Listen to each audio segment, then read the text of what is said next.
एक मुल्क है, उसका अजीब कानून है। कानून क्या है? वहां के लोग जो बादशाह बनाते हैं उनका नियम अलग है, दस्तूर अलग है। कैसे? सारे मुल्क के जो उस कंट्री के लोग हैं, वो उनके जो बड़े बड़े लोग हैं वो सरहद पर जाकर खड़े हो जाते हैं उनके साल की पहली तारीख पर। और जो बंदा उनकी सरहद में सबसे पहले दाखिल होता है फजर में, उसको ताज पहना देते, उसको बादशाह बना देते। बादशाह बना देते, उसको लेकर के आते हैं, लेकिन उसको पहले बताते हैं कि साहब हमारे मुल्क का नियम है, जो हमारी कंट्री में सबसे पहले इस तारीख को आता है अजनबी, उनके गांव का नहीं, बाहर वाला, वो हमारा बादशाह होता है। और बादशाह पूछता है उसके बाद क्या करोगे? सबसे पहले वो बताते भी हैं कि साल भर तक बादशाह बनाएंगे, बस साल भर के बाद ये तारीख जो आज हमने ताजपोशी की है, जब आएगी हम जंगल में ले जाकर दरिंदों के पास छोड़ कर आएंगे। मंजूर है तो बादशाह बनो, छोड़ करके आएंगे, ये भी पक्की बात है। हमेशा का नहीं बनाएंगे, एक साल बस। कौन एक साल की हुकूमत को छोड़ता है? यहाँ 4 दिन का कारपोरेटर नहीं छोड़ता। मुल्क की हुकूमत किसी को मिल रही हो तो लोग आते थे और एक साल ऐश करते थे। और ये कौम, ये जो मुल्क है, यहाँ के बड़े लोग साल खत्म होते ही उसको उठाकर ले जाते और एक भयानक जंगल में छोड़ करके आते, जहां पहले वाले बादशाहों को भी जानवर खा गए, वो दरिंदों के हवाले हो जाता था। इसी तरह एक साल आया, इनका बादशाह छोड़ करके आ गए, नया बादशाह इनको चाहिए था। बॉर्डर पर जाकर खड़े हो गए, रात भर सरहद। सुबह जैसी हुई, देखा जो सबसे पहले दाखिल हो रहा है वो एक आलिम रब्बानी था। लोगों ने कहा आ जाइए हमारे बादशाह सलामत। उन्होंने कहा ये कैसे अचानक बादशाह, मैं नया आ रहा हूं। कहा हमारे मुल्क का ये नियम है, जो सबसे पहले इस तारीख में दाखिल होता है हम ताज पहनाते हैं, बादशाह बनाते हैं। तो उन्होंने कहा, पूछा फिर क्या होता है? कहा सारे इख्तियारात आपके, जैसा चलाना है मुल्क को चलाइए, फौज आपकी, पुलिस आपकी, सारा डिपार्टमेंट आपका। कहा फिर क्या होगा? कहा साल भर के बाद हम जंगल में ले जाकर छोड़ देंगे। साल खत्म होने के बाद बादशाह भी गई, मंजूर है तो आप बनिए, नहीं तो फिर दूसरे का इंतजार करेंगे। उस आलिम रब्बानी ने कहा मंजूर है, बन जाता हूं। ताज पहनाया, बादशाह बनाया और बड़े धूमधाम से उसको लाया और तख्त पर बिठाया और सारे कर्रों पर और शान के साथ फौज भी, वजारत भी, सब बट गई। सारी चाबियां खजाने की नए बादशाह के हाथ में। लेकिन ये नया बादशाह जो आया, इसने क्या किया? सबसे पहले दूसरे ही दिन कहा सारे मेरे बड़े वजीर सामने आ जाए। जब आए तो कहा मेरी ख्वाहिश है कि मैं वो जंगल देखना चाहता हूं जहां तुम छोड़ कर आते हो। साल भर के बाद जहां छोड़ करके आते हो वो जंगल मुझे पहले दिखाओ। बादशाह की ख्वाहिश है, एहतराम करना है, जो बादशाह कहेगा उस पर अमल करना है।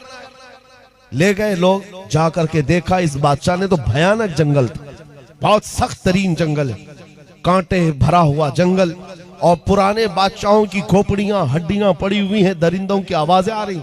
बादशाह वापस आया। आने के बाद उसने रात को बड़े बड़ी जो वजारतें थी, डिपार्टमेंट थे, उनको बुलाया और कहा मेरे महल से लेकर उस जंगल तक एक खूबसूरत रास्ता बनाओ। 2 महीने तक खाली रास्ता ही बनता रहा।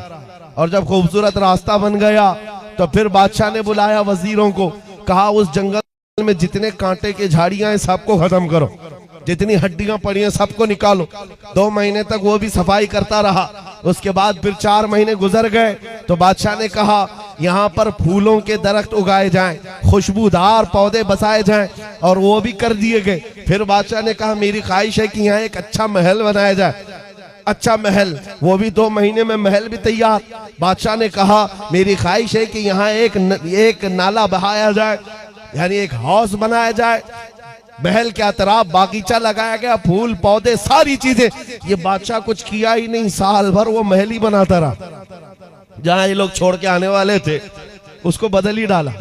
रास्ता भी अच्छा, महल भी खूबसूरत, सब कुछ बनाया।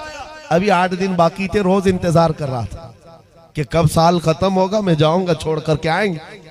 छोड़ करके आएंगे तो अच्छा ही है, जो साल भर किया था इसने। साल खत्म होने के बाद जो डेट आई नए बादशाह के इंतखाब की, कोई आ ही नहीं रहा। इसने बुलाया, कहाँ है जिम्मेदार लोग जो बादशाह चुनते हैं, मुझे उठाओ जंगल में छोड़ाओ, नया बादशाह ले आओ। सारे आए, कहा बादशाह सलामत, हमारा नियम बदल गया है, हमारा कानून बदल गया। बादशाह ने पूछा क्या हुआ? कहा अब आप हमारे हमेशा के बादशाह, हमेशा के बादशाह हैं। इस बादशाह ने पूछा क्यों? इससे पहले सिर्फ 1 साल की वैलिडिटी थी, अब हमेशा का क्यों? लोगों ने कहा अब तक जो आते थे बेवकूफ थे, अय्याशी करते थे और चले जाते थे, उनको पता होता था कि कहां जाना है फिर भी अय्याशी करते। पहला अक्लमंद बादशाह हमने देखा जो इस कुर्सी पर बैठकर जहां जाना है वहां की तैयारी कर रहा था, इसलिए हमने सोचा हकीकत में वही बादशाह होता है।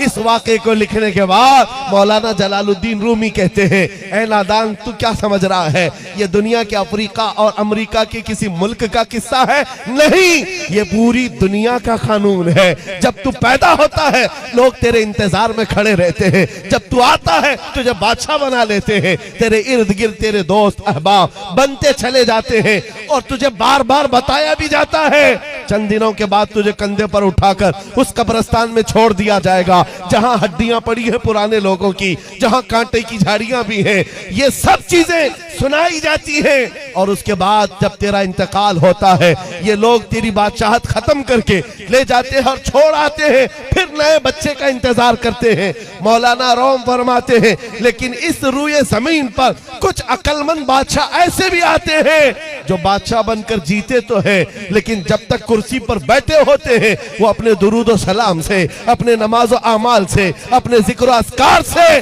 उस बाकी जाने वाली सरजमीन को तैयार कर रहे होते हैं और तैयार इतना कर चुके होते हैं कि कौम इनके इंतकाल के बाद इनको उठाकर दफन तो करती है, 800 साल गुजर जाए तब भी कौम कहती है राजा तो हमारा ख्वाजा ही। सुभान अल्लाह, सुभान अल्लाह, मरहबा, सुभान अल्लाह। कौम कहती है कि नहीं कहती है?